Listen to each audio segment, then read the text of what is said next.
الرحيم نحمده ونصلي على رسوله الكريم أما بعد أعوذ بالله من الشيطان الرجيم بسم الله الرحمن الرحيم أولئك الذين امتحن الله قلوبهم للتقوى لهم مغفرة وأجر عظيم صدق اللہ العظیم۔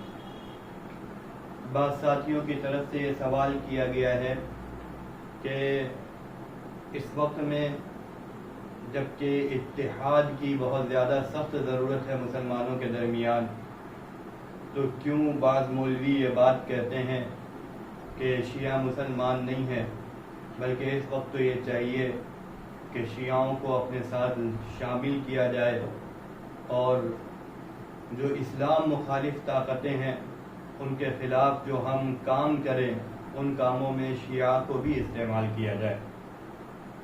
یعنی وہ یہ سمجھتے ہیں کہ شیعہ محض ایک اسلامی فرقہ ہے، جیسے اور فرقے ہیں، دیوبندی ہے، بریلوی ہے، اہل حدیث ہے، اسی طرح سے شیعہ بھی ایک مسلمانوں کا ایک فرقہ ہے۔ لیکن یہ بات سراسر غلطی پر مبنی ہے اور اس بات کی حقیقت کوئی نہیں ہے کہ شیعہ اسلامی فرقہ ہے۔ اصل معاملہ یہ ہے کہ اگر ہمیں کسی کے بارے میں یہ پتہ لگانا ہو کہ یہ شخص مسلمان ہے یا کافر ہے یا یہ شخص اس کا کیا حکم ہے، تو کسی فرد سے بات کر کے یا اس سے پوچھ کر کے حکم نہیں لگایا جاتا۔ اگر ہمیں کسی جماعت کے اوپر حکم لگانا ہے تو اس جماعت کی جو کتب ہوں گی، معتبر کتب ہوں گی جن کو مانتے ہوں گے، یہ دیکھا جائے گا کہ ان کتابوں میں کیا لکھا ہے، کیا ان کتابوں میں اسلام کی بات کی گئی ہے یا اسلام مخالف بات کی گئی ہے، کیا ان کتابوں میں شریعت کی بات کی گئی ہے یا شریعت کو مٹانے کی بات کی گئی ہے۔ تو جیسا کتابوں سے واضح ہوگا ویسا حکم لگایا جائے گا۔ تو اب ایک ایک شیعہ کو اگر ہم پکڑ کے لائیں گے اور اس سے پوچھیں گے کہ بھائی تمہارا کیا نظریہ ہے، تمہارا کیا نظریہ ہے، تب تو کوئی بات واضح نہیں ہو پائے گی۔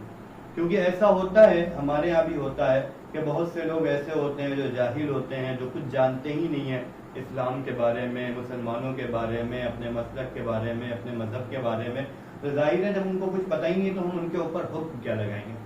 جب ہمیں کسی جماعت کی حیثیت واضح کرنی ہے، شیعہ ایک جماعت ہے، جب ہمیں اس جماعت کی حیثیت واضح کرنی ہے تو اس جماعت کی جو کتابیں ہوں گی، متفق علیہ کتابیں ہوں گی، معتبر کتب ہوں گی، ان کتابوں کو کھنگالا جائے گا اور ان کتابوں کو دیکھا جائے گا کہ ان کتابوں میں ان کے کیا کیا نظریات لکھے ہیں اور درج ہیں۔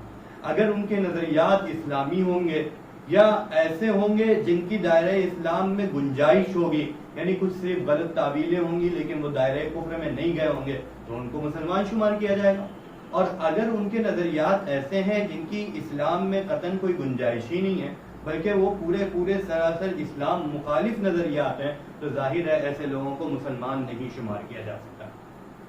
تو جب ہم شیعہ کی کتب کو دیکھتے ہیں تو شیعہ کتب میں ایسے نظریات کی بھرمار ہے جن کا اسلام سے کوئی تعلق نہیں۔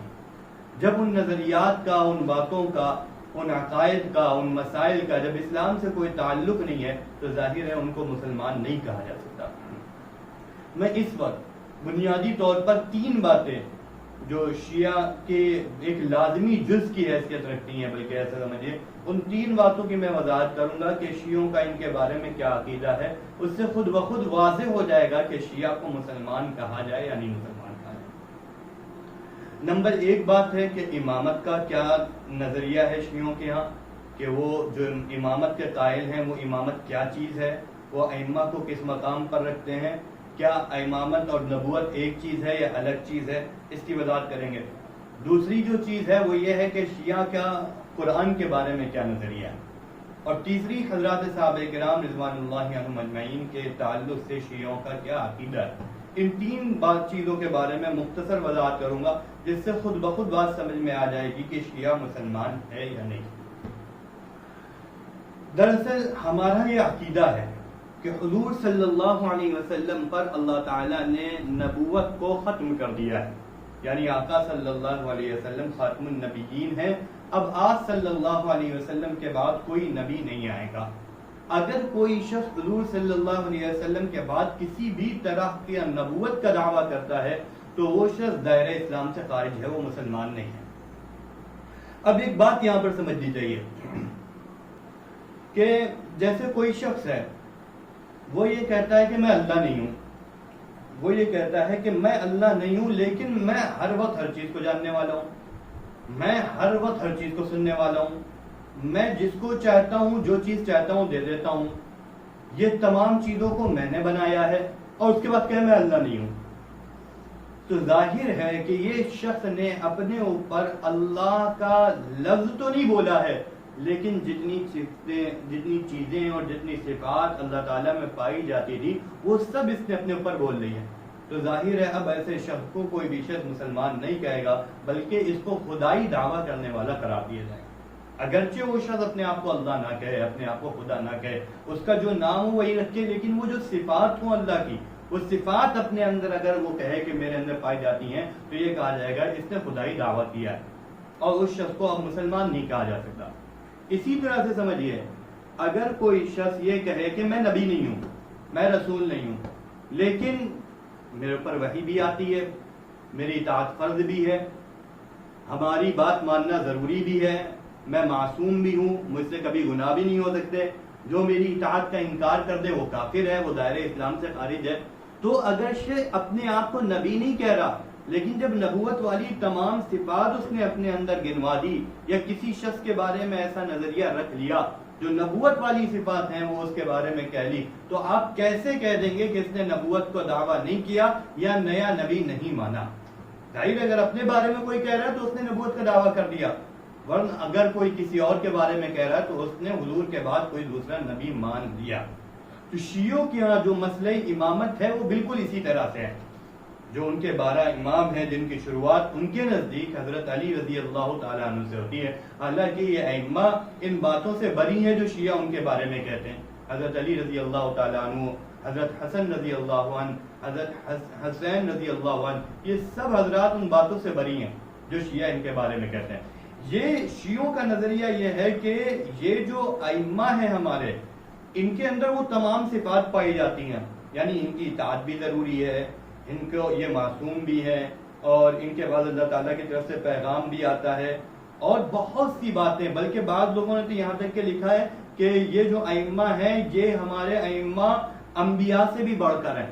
تو اب گویا کہ انہوں نے نبوت کا دعویٰ نہیں کیا، لیکن حقیقت میں انہوں نے اپنے ائمہ کو نبوت کا درجہ دے رکھا ہے. جب ائمہ کو انہوں نے نبوت کا درجہ دے رکھا ہے تو یہ یقیناً ختم نبوت کے منکر ہوئے. اب نام کچھ بھی رکھے، نام سے کوئی بحث نہیں، لیکن یہ حقیقت میں ختم نبوت کے منکر ہیں. شیعوں کے ہاں جو امامت کا نظریہ ہے وہ اسی طرح سے ہے. میں اس کے سلسلے میں چند حوالے جات آپ حضرات کے سامنے پیش کرتا ہوں تاکہ آپ کے سامنے خود واضح ہو جائے کہ شیعہ ان بارے میں کیا نظریہ رکھتے ہیں. شیعوں کی ایک کتاب ہے حق الیقین، یہ ملا باقر مجلسی نے لکھی ہے. اس نے اس کتاب میں کہا ہے جو شخص اماموں میں سے کسی امام کی امامت کا انکار کرے اور ان کی اطاعت کے فرائض میں سے کسی چیز کا انکار کرے جس کو خدا نے اس پر واجب کیا ہے تو وہ کافر ہے. کیا کہتے ہیں؟ جو شخص اماموں میں سے کسی امام کی امامت کا انکار کرے اور ان کی اطاعت کے فرائض میں سے کسی چیز کے واجب ہو جانے کا انکار کر دے جس کو خدا نے اس پر واجب کیا ہے تو وہ کافر ہے.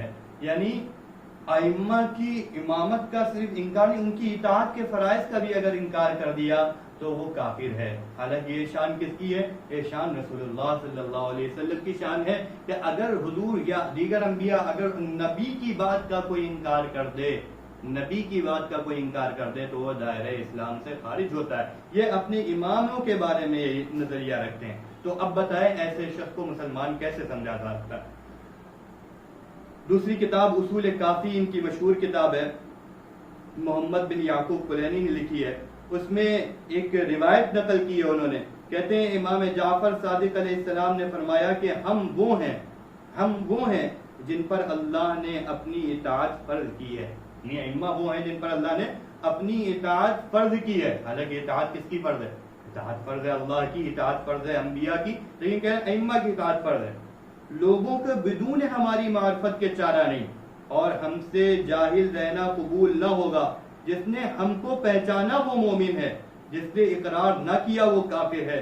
جس نے ہم کو نہ پہچانا لیکن انکار نہ کیا وہ گمراہ ہے جب تک اس ہدایت کی طرف نہ لوٹے جس کو اللہ نے ہماری اطاعت واجبہ کی صورت میں فرض کیا ہے. پس اگر وہ اس گمراہی کی حالت میں مر گیا تو اللہ جو چاہے گا اسے سزا دے گا. یعنی ان کی اگر کسی نے بات نہیں مانی، ان کی امامت کا اقرار نہیں کیا، وہ شخص کافر ہے. اسی اصول کافی میں ایک باقاعدہ باب باندھا ہے کہ نبی اکرم صلی اللہ علیہ وسلم اور ائمہ علیہ السلام پر اعمال کا پیش ہونا. آپ ذرا سوچئے کہ ہمارے یہ نظریہ ہے کہ امت کے جو اعمال ہوتے ہیں وہ حضور اکرم صلی اللہ علیہ وسلم کے سامنے پیش کیے جاتے ہیں. اب یہ اصول کافی میں کیا لکھتے ہیں؟ کہتے ہیں کہ ائمہ کے سامنے بھی اعمال پیش کیے جاتے ہیں. تو میں یہ کہہ رہا ہوں کہ نبی تو نہیں کہہ رہے ہیں، لیکن جو نبوت والی صفات ہیں وہ تمام کے تمام دے دی. اب دیکھیے ملا باقر مجلسی کی ایک کتاب ہے حیات القلوب، اس کے حصہ سوم میں وہ کہتے ہیں کہ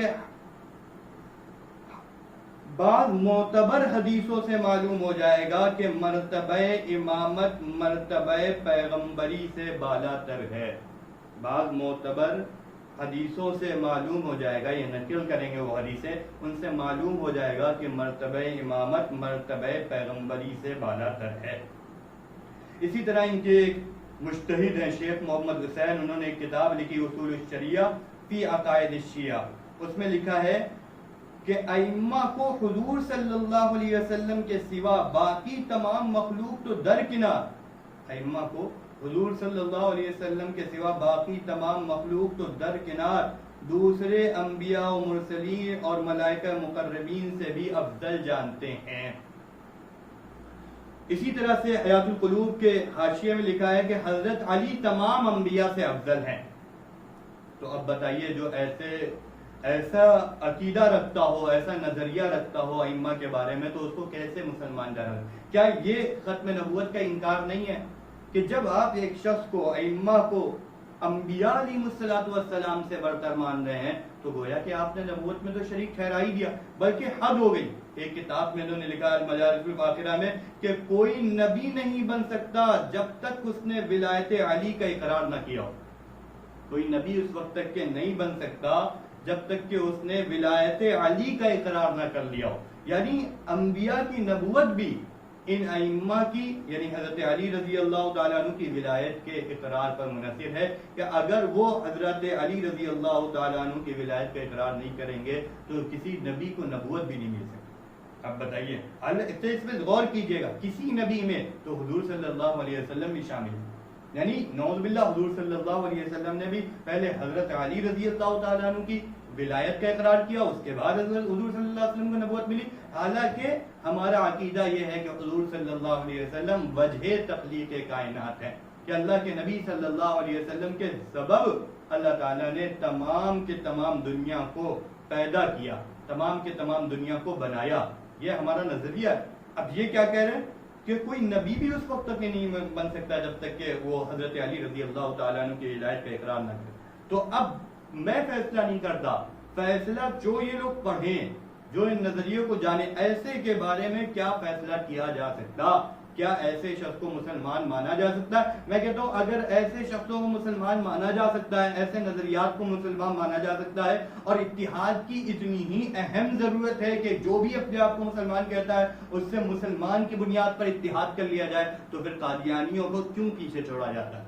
قادیانیوں کو کیوں پیچھے چھوڑا جاتا ہے؟ قادیانیوں سے کیوں نہیں اتحاد کیا جاتا؟ اس نے تو ایک ہی نبی مانا ہے، قادیانیوں نے تو ایک ہی نبی مانا ہے، وہ بھی بہت بعد میں مانا ہے.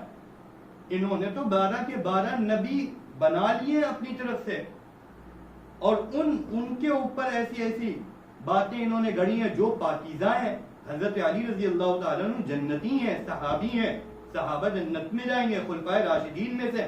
ایسی شخصیت پہ حضرت حسن حسین رضی اللہ تعالیٰ عنہ جنت کے نوجوانوں کے سردار ہیں. ایسی محترم اور معزز شخصیات کے اوپر ان لوگوں نے ایسی بے بنیاد باتیں گڑھ رکھی ہیں. تو کیا ایسے لوگوں کو مسلمان مانا جا سکتا ہے؟ ظاہر ہے جواب نہیں میں ہو سکتا ہے، ہاں میں نہیں ہو سکتا.